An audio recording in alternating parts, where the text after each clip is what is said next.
The details of the deal on border security and Ukraine aid is set to be released as the Senate gears up to vote.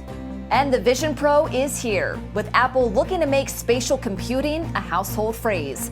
The Morning Rundown starts now. From the Straight Arrow News Studio, bringing the stories that matter to you from across the United States and around the world. This is the Morning Rundown. Today is Friday, February 2nd. Thank you for joining us. I'm Lauren Taylor. A national security bill covering foreign aid and immigration could be unveiled as soon as today. Senate Majority Leader Chuck Schumer made the announcement on the Senate floor Thursday. Conversations are ongoing. Some issues still need resolution, but we are getting very close on the National Security Supplemental. The National Security Supplemental is so important to enabling us to address multiple crises around the globe. The agreement by a bipartisan group of senators would see tens of billions of dollars in aid for Ukraine and Israel and changes to border security amid a record number of illegal crossings. Schumer said he would set up a vote for next week. It remains to be seen how Republicans, who have sought to tie immigration reform to any additional funding for Ukraine, will respond to the bill. Schumer said text of the bill will be made public, if not today, by Sunday, adding that will give members enough time to read it before voting. A former CIA software engineer has been sentenced to 40 years in prison after being convicted of carrying out the largest data breach in CIA history and for possession of child pornography.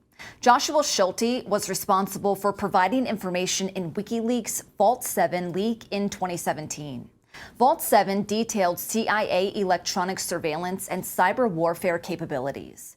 U.S. Attorney Damian Williams, who prosecuted the case, called the leak the most brazen crimes of espionage in American history, saying in a statement after the sentencing, he caused untold damage to our national security in his quest for revenge against the CIA for its response to Schulte's security breaches while employed there. In the courtroom, Schulte said the sentencing was not justice, but rather vengeance taken by the government. The judge responded, saying he was blown away by Schulte's complete lack of remorse and acceptance of responsibility. In his first public remarks since being hospitalized for complications from surgery to treat his prostate cancer, Defense Secretary Lloyd Austin apologized for the secrecy surrounding his medical condition. But I want to be crystal clear. We did not handle this right, and I did not handle this right. I should have told the president about my cancer diagnosis. I should have also told my team and the American public. And I take full responsibility. I apologize to my teammates and to the American people. Austin said when he received his cancer diagnosis in December, the news was a gut punch. The defense secretary underwent surgery on December 22nd, and after serious complications, he returned to the hospital on January 1st. The president was informed 3 days later. Austin says while he is a private person, he never directed anyone to keep his hospitalization from the White House. Austin says he is continuing to undergo physical therapy and is recovering well. Several people were killed when a small plane crashed into a mobile home park in Florida Thursday night.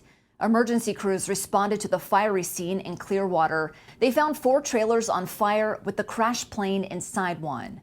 Clearwater's fire chief said the deaths include people from both the single-engine plane and the mobile home. The number of victims has not yet been confirmed. According to the FAA, the pilot reported an engine failure just before the crash. The FAA and the NTSB are investigating. Today, Apple's latest invention, the Vision Pro Mix reality headset, is hitting store shelves. Apple is hoping the Vision Pro has the revolutionary impact the iPhone did back in 2007. Bringing what it's calling spatial computing to the mainstream. At $3,500, its high price point may keep many away at first. But analysts are predicting Apple will sell about 1 million or fewer devices this year. More than 600 apps have been developed specifically for the Vision Pro.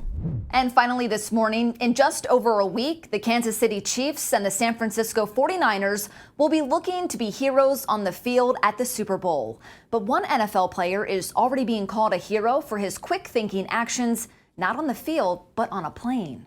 Baltimore Ravens tight end Mark Andrews was flying home to Phoenix on a Southwest flight when a woman had a medical emergency.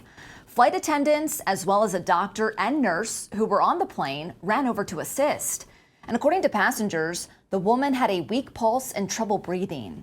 That's when Andrews popped up from his seat and suggested that the woman could be suffering from a blood sugar problem.